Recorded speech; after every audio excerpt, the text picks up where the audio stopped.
You wouldn't be dead for quids because it is playoffs time in the Hungry Jacks NBL and we are down to our final four and it all starts tomorrow night. Cannot wait for this. Great to have your company on NBL Overtime. Jack Heverin in the chair for Cam Luke, who I think is still partying somewhere after the Super Bowl. He's living his best life right now and you can live yours. Hashtag NBL Overtime to join us. Corey Homicide Williams, good to see you. What's going on, my man? I got in trouble last week because I introed Liam first. Oh, really? And apparently that's a no-no on this show. Who says that? The powers that be. Oh, my goodness. We go to our number one man first up. Good to see you. Looking fresh. Good to see you too, man. Thanks. I like the look with the collar out. Yeah, real sort of corporate tool outfit from me tonight. Liam Santamaria, always lovely to see you. Thanks, man. Yeah, no, good to have you back. Shout out to Cam, having a great old time, but we've got to power on because it's finals time and we're down to the final four. Isn't it funny, and we'll take a look at the way that it's all set up in a moment, isn't it funny how what happens during the season translates into the final four? The final four that we've got was the final four at the end of round 18. Yeah, which is cool because, you know, they were the form teams over the course of the competition. I was saying this morning, I feel like it would have been a bit sad if the Taipans, having been so, you know, a real Cinderella story all year and having really been close to that top two, if they had gone out in straight sets with the injuries, with key guys sitting on the sidelines. So the fact that they rallied, got the job done, and now into that series with the Kings, I don't know. It was fun watching the Wildcats have that miraculous last week, but there's something that just feels right about that. We'll get to the Wildcats shortly. We'll get to South East Melbourne a little later on, but here's a look at how the NBL playoff series is going to look. And as we say, Corey, it all starts tomorrow night. The Sydney Kings at home at the Q, hosting the Cairns Taipans. Look, I'm really excited for this matchup. I know there's no Penda and no McCall, but they match up very well. In fact, they've won in the regular season 2-1. The Kings should be 3-0. If that buzzer beater by Kawhi Noy on his birthday hits this shot, they don't make that. He doesn't hit that. They defend it correctly. That is not even a look. They win 3-0. So to be honest with you, they're more dangerous without McCall and Pender because the guys that are playing and are playing very well, they get more looks. They're not going to come off the court, and they're playing with a whole lot of confidence. So, look, you would expect home court advantage. The Kings, all they got to do is win at home. You would expect them to handle business, but based off what we saw in regular season, I can't just say it's just going to be a guaranteed win. Well, why don't we stay with the Taipans in that case? Let's start with them. On Sunday, I had a bit of soul-searching to do to say I reckon it's fair after Thursday. They hit back in a big way. Wow, it was absolutely impressive. DJ Hogg came out all business. Bull Kawhi came out all business. And we always worry about Bull. Not we always worry, but because he's so aggressive on defense, he tends to get in foul trouble early. But in this game, the game he put together, masterful at both ends. What do you have? 23, 8, and like 7. 39 minutes. He played the whole game pretty much. Non-foul trouble, hitting three, like he was balling. So we know DJ Hogg played on a whole nother level, right? We knew he had that in him. But this stat line that Bull Kawhi put up in the situation that it is, without Penda, without McCall, this clearly, easily, the best game of his career in the NBL. Speaking of best games, DJ Hogg, my goodness.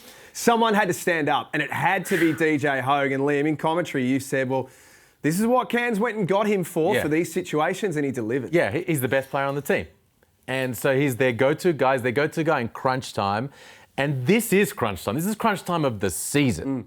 And I like the fact that Adam Ford, now let's touch on a couple of really good things that Adam Ford did. And the first is he just went at DJ Hogg off the opening tip. He said, listen, today is not going to be a day where you're going to get the chance to chill at all and defer and let other guys get involved. No. No Keanu, no Tajir. We saw how that worked against Tassie. It didn't. We need you to be super aggressive right from the opening tip. So they went at him early. He attacked off the bounce. The lane's wide open without those two guys and their defenders clogging it up. And that helped get DJ Hogg going. 32 points. 9 rebounds, 4 assists, a couple of steals. Let's just take a little look at how good he was on Sunday. Cairns down to the absolute bare essentials for this play-in final. DJ Hogue. Without Tajir McCall and Keanu Pinder, he has to be their number one man today. Hogue from the logo. Oh yeah! Single-handedly taking this game away from the Wildcats. That hoop looking like a hula hoop, right, Drewy? Yes, sir. DJ Hogue is cooking. Bang! Dribbles his way through. Blocked! DJ Hogue swats it out of the sky. He's standing up for them today. That's 32. Highest ever postseason score by a Taipan. Outstanding performance from DJ Hogue. He sure was everywhere. And here's just a little sample, Liam. We've got this for you to back up your point earlier of Adam Ford making DJ Hogue a focus. Take a listen to this.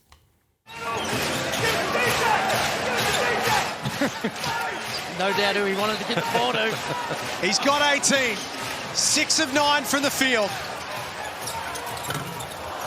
Yeah, well, I mean, that's in the second quarter, late in the second quarter, and he was rolling then. He had 20 or something at that point. They get the mismatch, so Adam Ford's kind of making sure they go to him. But yeah, off the opening tip, they made a real focus of him, Corey, and that's exactly what they needed to do. Yeah, he was really, I was feeling that KD kind of vibes. Like, he was doing whatever he wanted. When he hit that shot from the logo, I was like, oh yeah, like I know the type of zone that he was in. It literally was watching like a KD like go to work because you can't block his shot, and he could put the ball on the deck, and he was creating for others as well. So they had his hands full. They had their hands full, and they couldn't do nothing with him. Yeah, and what really was trying to do in response was kind of KD vibes as well, because he tries Manic, he tries Travis. Later he's like, you know what, Mitch Norton, you go have a go. Like, let's try and kind of do that. Now, the other great thing Adam Ford did was he didn't put Bull Quoll on Bryce Cotton. We talk about those early fouls. They needed Bull Quoll to tick the scoreboard over, so he put Shannon Scott and Ben Ayre on Bryce Cotton, and Bull Quoll guarded Corey Webster, who is a tough cover and you need a good defender on, but he doesn't draw fouls like Bryce Cotton does. Right. So that let Bull then do his thing offensively, and Bull Quoll and Sam Wardenberg, as a result, really stepped up. And Bull Quoll, now look, we watched some highlights here of him do his thing. 7 of 10 from inside the arc, so 23 points, but only 6 of those points were from three-point territory. This is the maturation of Bull Quoll at the offensive end. You're absolutely right, because last year, he's hoisting. They are going up. He is hoisting them from three. Yeah. You're absolutely right. And I think without Pinder and McCall, the lanes again were wide open for them to be able to do that. And then you know what it is, when you start getting, a couple chippies start dropping off the bounce, you're like, yo, listen, I'm going to keep going to the well. So, it paid off dividends. It paid off huge, and they are in the Final Four. So what does it all mean? They play Sydney tomorrow night. They've got a good record, Corey, as you point out, this season. Had it have not been for Kouat Noi, they would be going into this series 3-0, the Taipans. Man, look, you're absolutely right, but I just think Game 1 in Sydney, they're going to have about 16,000 in kudos when they play. Hopefully. Maybe. Right? These crowds have been coming out. Game ones can get a bit funky because, especially when a team has been dominant like the Kings, a lot of time the fans go, I'll go to the granny because they'll win this. So they've got a challenge to make sure they get that big number there. Those true fans know that, Cairns really got their number. So hopefully the fans do come out. If them fans come out, that's a hard place to win in. You talked about the fact they went 2-1, almost 3-0 over the Kings. All of them were earlier in the year with Keanu Pinder playing at an MVP level.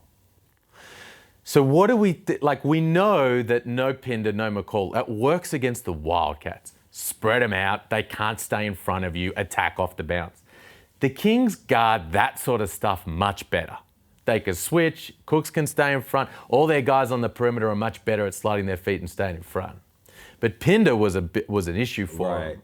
What do you think it looks like for them without the big fella against the King? I mean, I think somebody like DJ Hogue, again, he doesn't have to have a 30-plus performance, but it has to be high 20s, right?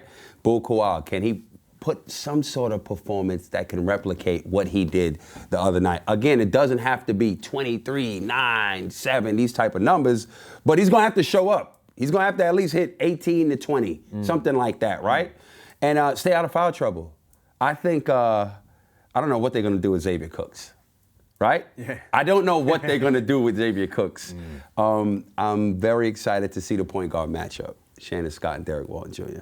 I thought that one would appeal to you. I really am because, funny enough, had a conversation with Derek Walton Jr. How many conversations did this man have in the MVP night? I'm telling you. All right. He turned Isaac White's career around. How did this one go? It went pretty good, feeling pretty good. He'll be healthy going in, and they ready to go. He's ready to go. Did you have a conversation with Shannon Scott? I didn't. I couldn't Okay. find Shannon Scott. I couldn't find him. But I'm picturing you walking around looking for Shannon Scott. it was just odd spaces. I was bumping into him, and it was just, the right opportunity to have these conversations. Right. But I know Derek Walton Jr. is focused and ready to go. One thing I did say about him, to him, was that I was really impressed this year with him because there were some big shoes to fill. And not at one point this year. I don't know about y'all, but me, I did not mention the $1 Million Man, MVP. I didn't mention Jalen Adams, not even once. So that's how great of a job he's done within that position. And I said, listen, it don't mean nothing if you don't win. He looked at me, he was like, you're right. I said, good luck. He'll be locked in. I think Adam Ford will be locked in for this one as well, Liam. He will have a little personal note to go with this series, given that he used to coach the Sydney Kings. Yeah, he won't say so. I don't think he'll say so, but it's there. I think no doubt about it. He was, he made the move from the Wildcats because he didn't think he was going to get that opportunity. And so he went to the Kings under Will Weaver. And then Weaver bounced and he was the head coach, Adam Ford. But after that season, they went separate ways. And look, I think if that decision was all for Adam Ford, I think you would stay. So there was an element of the Kings saying, do you know what? I think this is maybe best if we go in different directions. So there was a moment there where he didn't know what it was going to be. Like, am I going to get a coaching job? And then the Taipans picked him up, and then here we are. So there would surely be a feeling like, all right, man, now I get a 3-game series against the defending champs, my former team, who were on top of the ladder, who in the end didn't want me around. I would love to knock them off. 100%. And on top of that, I know these players. You know what I mean? I know you. I really know you, your strengths and your weaknesses, for real. Been with you every day in that gym. So he'd be really locked in and just telling his team, listen, this is what you need to do. This is how you do it. And just be consistent at this. We got them. He's going to be fun on the sidelines tomorrow night, no doubt about that. Let's take a look at the other side of the draw. The New Zealand Breakers started their series in a really, really nice fashion, Liam. 20-point W, big crowd at Spark Arena, and we're thinking of everyone in New Zealand during these times as well. But they controlled that game from the tip. Whacked them. Locked them up. The top-ranked defense in the league, the Breakers, they are suffocating defensively when they're at their brilliant best. And they were in this game 1. So at the defensive end, everyone locked in. My man Rayhan was there, having a big old impact, especially at that end of the floor. Defensive player of the year, finalist, Pardon doing his thing. Jarrell Brantley, they kept the JackJumpers into the 60s. They didn't let Milton Doyle get going. They didn't really let Jack McVeigh get going. And then at the offensive end, the Will McDowell-White hype train just continues to stop at all stations. Because his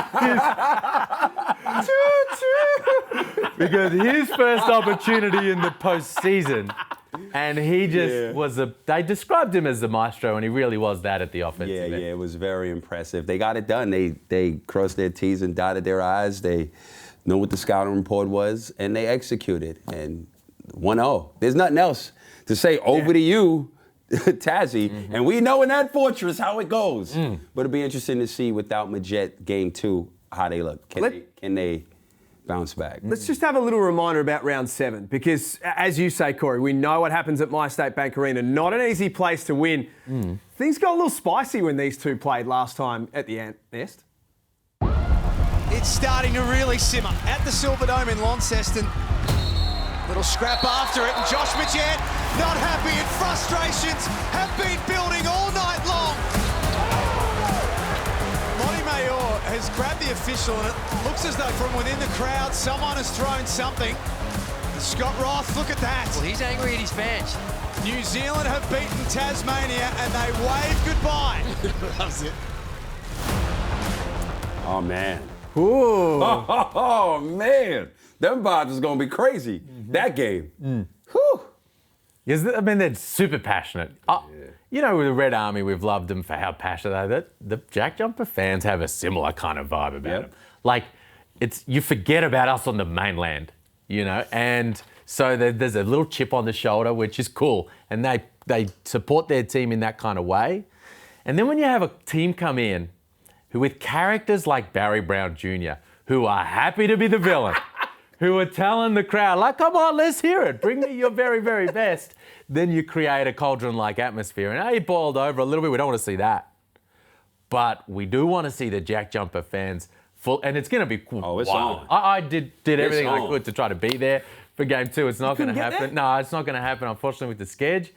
But, man, I like the JackJumpers in this. We know that they're a bounce-back team. Yep. The fans are going to be going nuts. I think they're going to tie this thing up. What do you think, Corey? They've been here before. You know, I think it's going to be a 3-game series. So I got JackJumpers at home. That's coming up Thursday night. Can't wait for that one. It could get very, very nasty at MyState Bank Arena. Coming up next, we'll take a look at the Southeast Melbourne season. Was it a success and was it a failure? And the same question to be asked of the Perth Wildcats. You're watching NBL Overtime. Stay with us.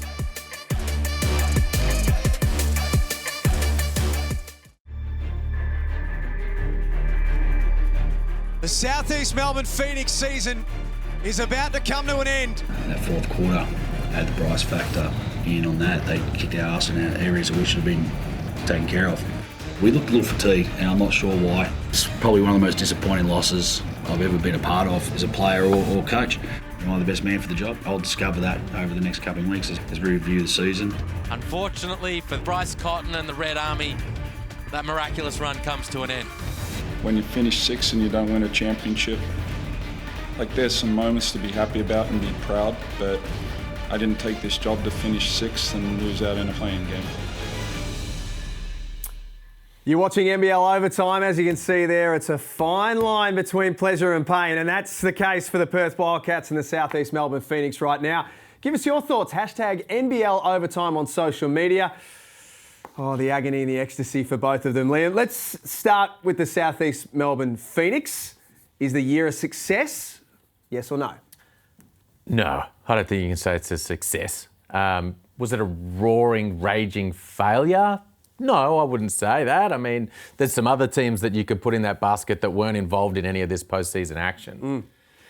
But, you know, that's a big market team with a lot of star talent, 3 really good imports, 2 really good Aussies in Mitch Creek and Ryan Brockhoff. They dealt with some injuries, sure, but there's a team to win the championship. And they're not in the Final Four. And as a result, I think Tommy Greer, Simon Mitchell, that whole playing group would say, I don't think we achieved what we set out to.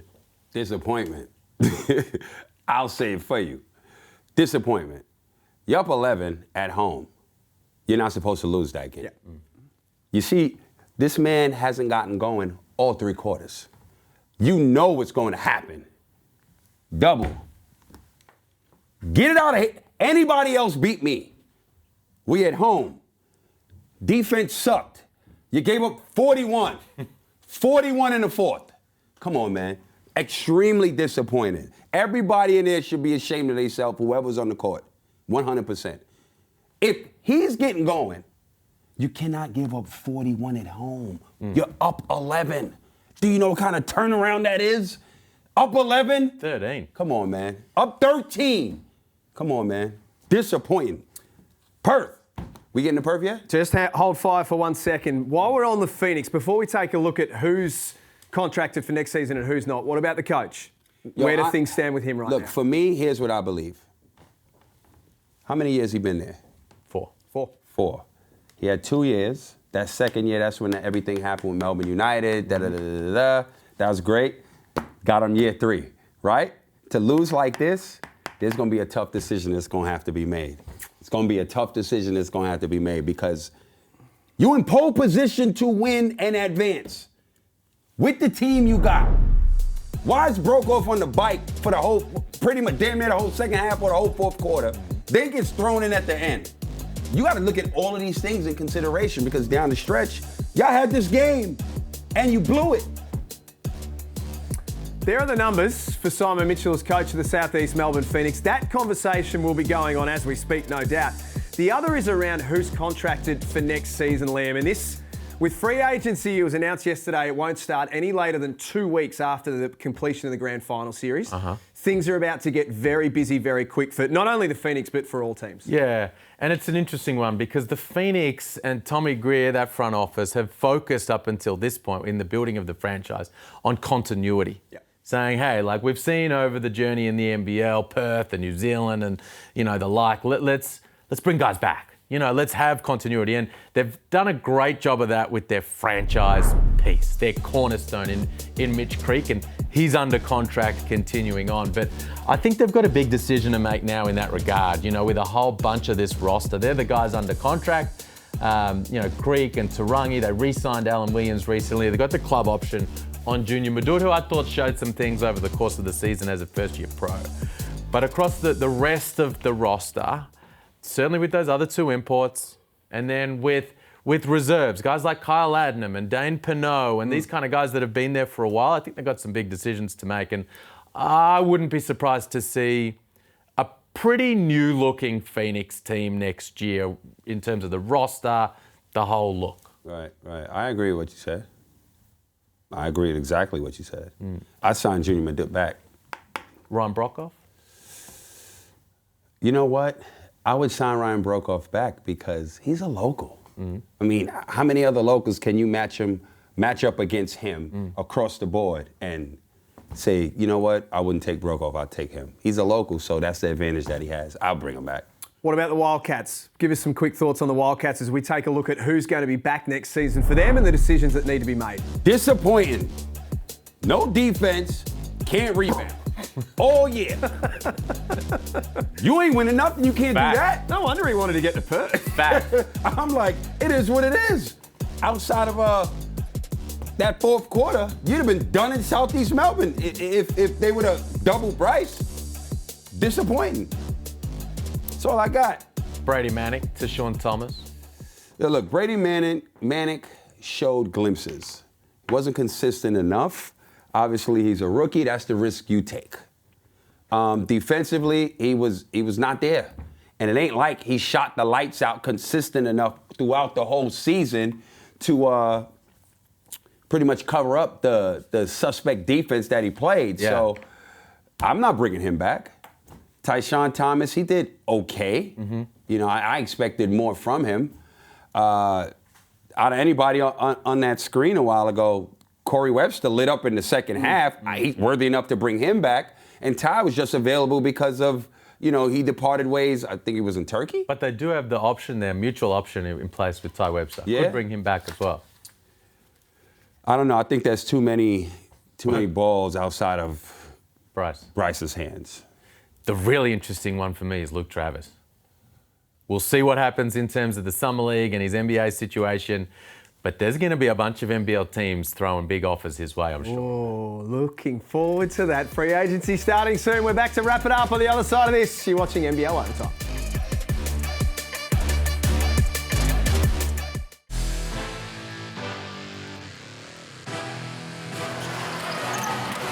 White buries it. Huge. Listen, somebody is going to sign him. He started off this year not even on their active roster, and he's now playing meaningful minutes. Corey Homicide. Yes. You pulled the young fella aside and said, I've got some advice for you, young fella. I said, be ready. You're going to have your moment. Be ready to step up. And Corey Homicide Williams is taking a lot of credit for the way you're playing tonight. He said he pulled you aside on Tuesday and gave you some advice. What did he say to you? I'm sure he's claiming that, but no, he did say, he said an opportunity's knocking to stay out of foul trouble, which is interesting, but I'll take it. Oh, man, yo, listen, I wasn't taking, you know, the praise like because of me. But I knew that without the point guard Majette, he was going to have an opportunity, and shout out to you, man. He's going to have to be big for them again. Quickly, who wins? Sydney and Cairns? Sydney. Tassie, New Zealand?